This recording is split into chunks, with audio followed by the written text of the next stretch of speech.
Y'all gonna make me have to come over there and.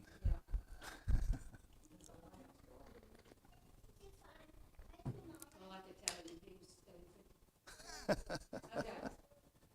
Get this. Let's get married in beer joint.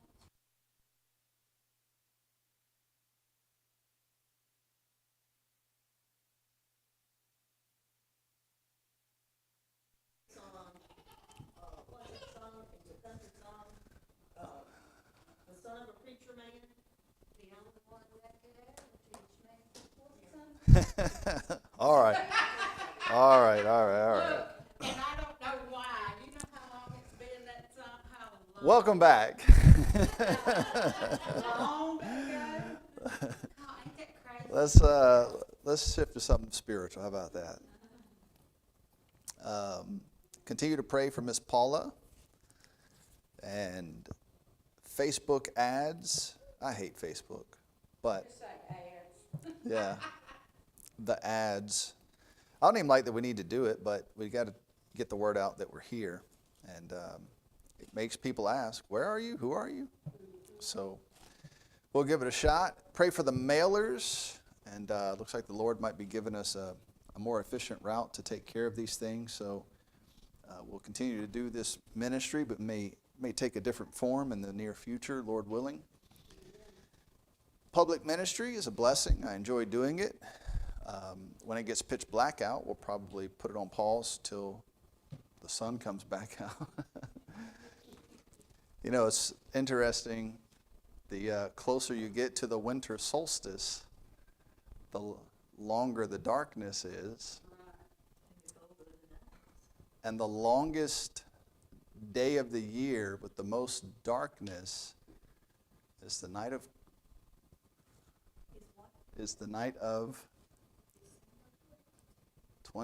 December 25th.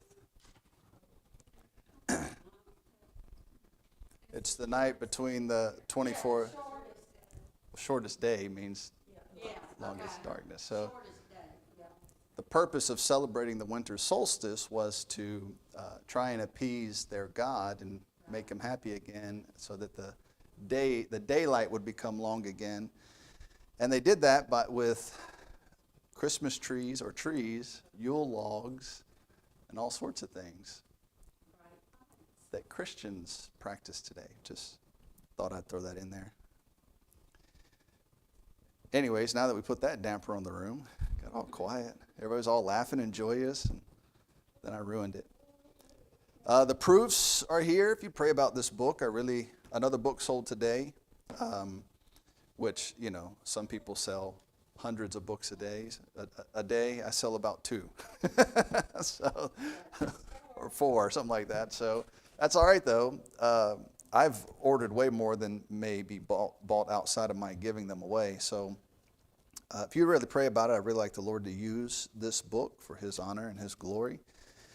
And I'm excited about the potential. I think it has lots of really important information in it, and it will lead many people, if they read it, to Jesus Christ. And so I would really, really like, I'll put this down here if anybody wants to look at it that hadn't looked at it. We have some coming that we hope to get in and can make more available here.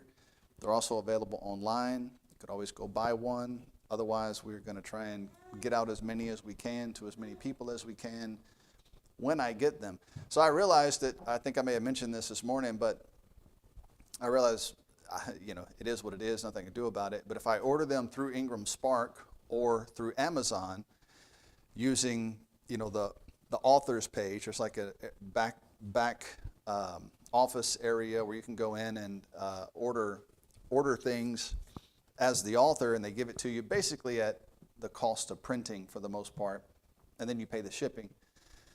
But it takes forever for it to get here. So I had multiple people tell me they ordered it and they got it the next day. It's like, well, I still don't have a real copy. And then I submitted the updates, and they are now live on Amazon. I'm still waiting. Ingram Spark. For both Amazon and Ingram Spark to go through the process of creating a book in the format they want and uploading it onto their platforms is unbelievably painful. I mean, it takes a ton of work. You got to adjust the cover and then adjust it again, and then you really don't know if it's working till you get one in your hand and see if it came out properly. So it takes a lot of work. First of all, you got to write the book, then you got to edit the book, then you got to format it to the format that they want, and all that is part of the process. Woe is me. I know you feel bad for me, right? But I'm excited about it. I pray the Lord will use it. My mom just sent me an incredible picture. Said she went out this morning out on the back patio to read the book, and my stepdad was sitting out there reading it before she got out there. So she sent me a picture of that. That was a blessing, a huge blessing. So public ministry Fridays at 5:30. Make sure you're praying about that. Pray about the book. Monday, October 6th at 6 p.m. The tabernacle. Who here knows a lot about the tabernacle? Just Bethany and Adrian. They both raised their hand. All right. All right, well, we're going to go through a lot of information about the tabernacle, and a lot of it points to Jesus Christ, our types and pictures of Jesus Christ, so we're going to go through and look at that. On Monday nights from 6 p.m. to 8 p.m., be there. If you're not there, you're probably not saved, so I'm just saying. Probably not any other options. Shiloh's excited. The week of October 13th through 17, we will be in Tennessee for family camp. That Sunday afternoon, Brother Van Coker will be with us. He's going to preach. And then that Wednesday night that I'm out of town, he's going to preach. So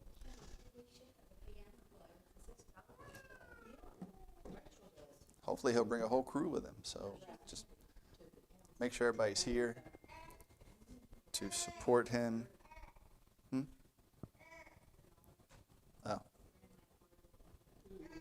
Oh, yeah. So pray about that. Be a blessing to have him in. He's been a blessing to me. I don't know him very well, but would like to get to know him a little more. He's got a ministry over there serving the Lord, doing something that I could never do.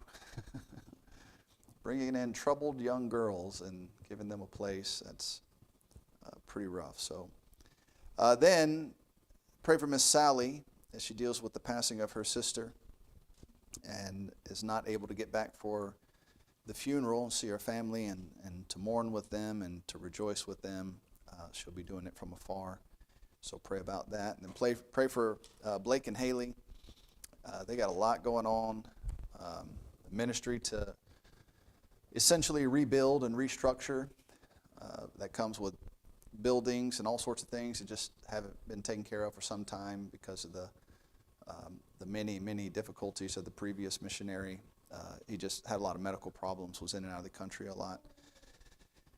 And so they got a big task at hand, and all while Miss Haley is pregnant. So pray for them. My wife, Adrian was born in Uganda. And so it's a scary thing to have a baby in a third world country. We had to move to the capital a month ahead of time because you just want to take a chance of the baby coming and you're not prepared, and you really don't want to have a baby in Masaka. Now, Miss Sally did. But yeah, she was either American or European, Irish. Yeah, so there was an Irish, there was a Roman Catholic hospital not far from where we lived in Masaka, and there was an Irish doctor or nurse or midwife or something, and so that's where Miss Sally had one of her last few children.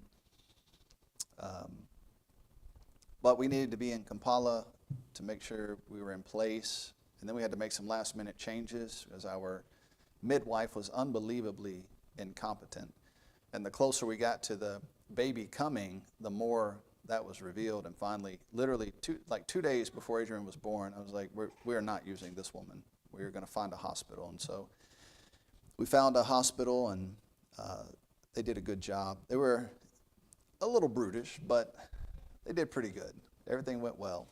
If you wonder what's wrong with Adrian, well, that's it. He is authentic African American, the real deal. So,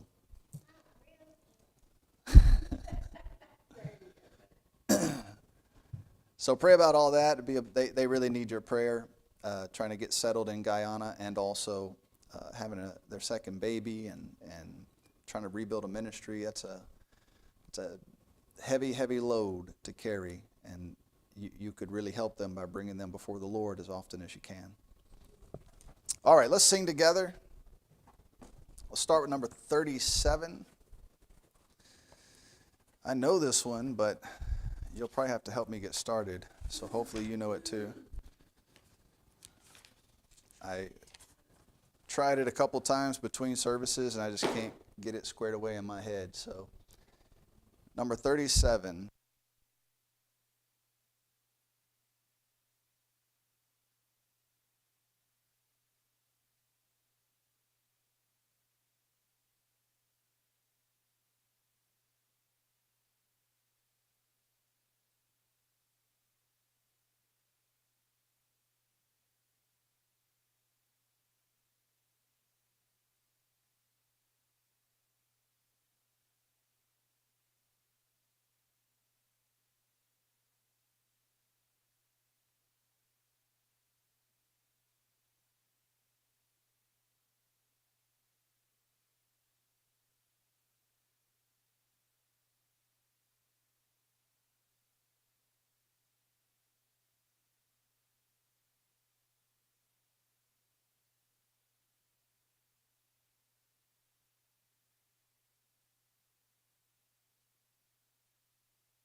Amen. Good singing. Just checking to make sure everything's still working. Thank you for singing, or at least attempting in some cases. It's a blessing to have people who will try with you, fail with you, try again. It's all good. Maybe someday the Lord will bring us a song leader. But till then, we'll just keep doing what we're doing, which I enjoy. Making joyful noises unto the Lord. 1 John chapter 3 is where we are. And we've got a lengthy passage to cover. It shouldn't take too long. While we could spend weeks and weeks on this, the message is pretty simple. If you're a Christian, you claim to be saved, you claim to belong to Jesus Christ, you're supposed to love the brethren. It's unbelievably clear in the Bible. And whatever justification you can come up with for why it's okay for you to hate your brethren, it's outside the Word of God. It's unacceptable according to God. So, as we're going to see, and the Bible goes so far, 1 John goes so far as to say, if you hate the brethren, it is unlikely you know God whatsoever or have a relationship with Him. Those are some strong words. But God takes that very serious. And so we now live in an age, and I know today I've referred a lot to modern American Christianity, but it really is problematic. And that's why it's hard to get people to come to something like this. Not that I have arrived and have all the answers, but I do believe that what I am offering is outside the bounds of the current modern American form of Christianity. It is Bible-based. You have the liberty to learn and grow and apply yourself to whatever extent you want, or as little as you want. Now, you're going to be encouraged to do more, but it's up to you. I'm not Lord over you. I don't dominate you. I don't have some list of traditions that you're required to keep. I don't have an extensive set of standards that I demand you meet. Though we have standards, we have traditions, we have all that. We have expectations of you. We're not just letting things run loose in here. That's not going to happen. But this is not the Baptist religion that's trying to dominate you. This is Bible-believing Christianity. And it's so foreign to people that either they hear it and it piques their curiosity and they say, I need to see what this is. I want to learn more about this. Or they hear it and they say, well, if he's not going to dominate me and my family, then I don't want to be there. Now, they wouldn't say it that way, but what they mean is if you don't do things the way that we are traditionally accustomed to doing things, which is some form of domination over your life, requiring you. Me and a brother were talking recently, and he was telling me about a pastor who told the families in his church, the members of his church, they were no longer allowed to use the 7-Eleven in their town. And he fully expected that they were not going to go back to, he was laying down the law. You do not use that 7-Eleven. Now,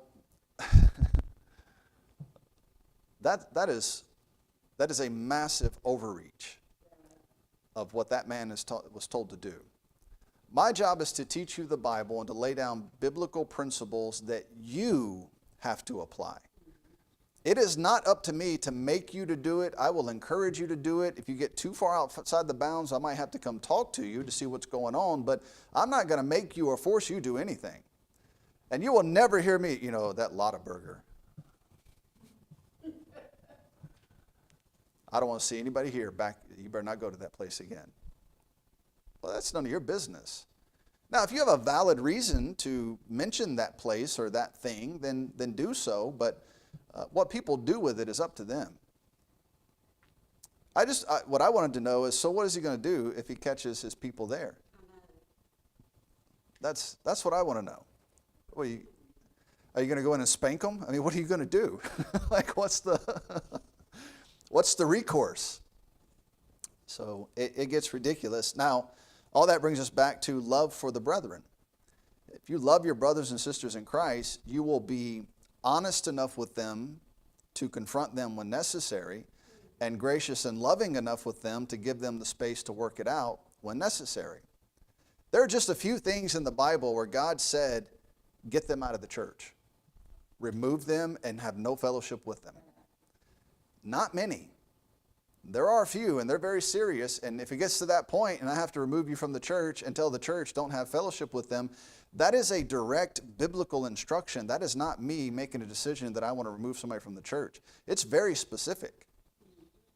And so if I just decide, well, Landmark, you better not be at that restaurant. Don't let me catch you at Landmark restaurant. I am not your father lording over you. It makes no sense. And so, and then Baptist churches can't get along with each other. I was listening to a sermon this morning by Travis Alltop, and he was really going in on this kind of thing about the division amongst Bible-believing churches. How is it possible the people who have the most extensive knowledge of the truth have the least ability to get along? How is that possible? But that's about how it is. He was saying that he's had men say, did you preach for so-and-so? Yeah, I preached for him. Well, we can't have you back here if you're going to preach for him. Have you lost your mind? That is none of your business. And so, anyways, that's how some of those things go. And so this is the antidote to that. Let's read verses 11 through 17. 1 John chapter 3, 11 through 17. Verse 11, for this is the message that ye heard from the beginning, that we should love one another. Now, who wants to preach on all this lovey-dovey stuff? Nobody wants to do that. We're independent Baptists. We want to hear hellfire and brimstone. We want to talk about how God's going to, send fire and brimstone down from heaven and destroy entire cities because it's overrun with people we disagree with. And yet, verse 11, for this is the message that you heard from the beginning, that we should love one another. That's the message you want us to know from the beginning? Yeah. Now, you can't love one another if you're not at church. You can't love one another if you're not at ministry. You can't love one another. You can't demonstrate any love for each other, because love, according to the Bible, is sacrificial. It's being there for people. It's doing things for people. It's giving of yourself for people. We have people every week people here who they don't have money, they don't have time. And yet every week they can prepare a meal for other people to eat so we can have lunch together between services. How is that? That's love and concern for other people. We have also had people show up and pile it on their plates and take it home and leave and haven't given or done anything to be helpful or beneficial whatsoever. We've had people come and visit and they're just visiting, haven't brought anything, hadn't done anything here, and yet they were excited to come over and eat as much of the food as they possibly could. No problem. We don't care. But you understand the difference in mentality. One is self-serving. The other is let me be a blessing and a help to others. We're going to have this time of fellowship together. I want to produce something to be a help and a blessing to other people. I don't want to be someone who just comes and takes. That's the whole point of a church. That's the whole point of Christianity. It's a giving. It's a sacrificial thing. Now, from the beginning, God would have you love one another. Well, what would be the contrast to that? Well, verse 12, not as who? You see what God just did there? God said, you're basically, if all you do is come and take, you don't give. I want to give as many of these books away as possible. And already I've had a number of people send me messages. I need you to send me those. Give me those. Now, I plan to give away as many as I possibly can, but there's just something about that mentality. Give me. That self-centered, entitled mentality. If people don't give, then according to the Bible, if you don't work, you shouldn't eat. If you don't give, you should not receive. All right? It's your responsibility to take care of you, and then it's your responsibility biblically to put others above yourself. And if all your life is about me right now, that is a selfish, self-centered, ungodly life that is useless to the Lord, and according to God, is like Cain, who killed his brother. So not as Cain, who was of that wicked one, and slew his brother. And wherefore slew he him? Why did he do it? Because his own works were evil, and his brother's righteous. Isn't that amazing? Pretty interesting. Marvel not, my brethren, if the world hate you. God said, don't be worried about that. Don't even be surprised by it. But why is that? We know that we have passed from death unto life because we love the brethren. He that loveth not his brother abideth in death. That's a pretty strong statement. If you love the brethren, and we can tell if you love the brethren, you'll be here, you'll give here, you'll sacrifice here, you'll labor here, you'll work here. It's not just the money. According to the Bible, just as a quick note to help orient this conversation, this church pays me nothing to be the pastor here. So money that comes in here does not come to me. It goes to keeping this place up and running. It goes to ministry. It goes to mailers. It goes to the water bill, the light bill. I cut the grass, so it doesn't go to any of that. This place is a place of service. It's a place of giving. And so God expects that you're going to go out, work hard, and then take a portion of that and give it to your church to help support the church. And when God sees that, he looks at that and says, that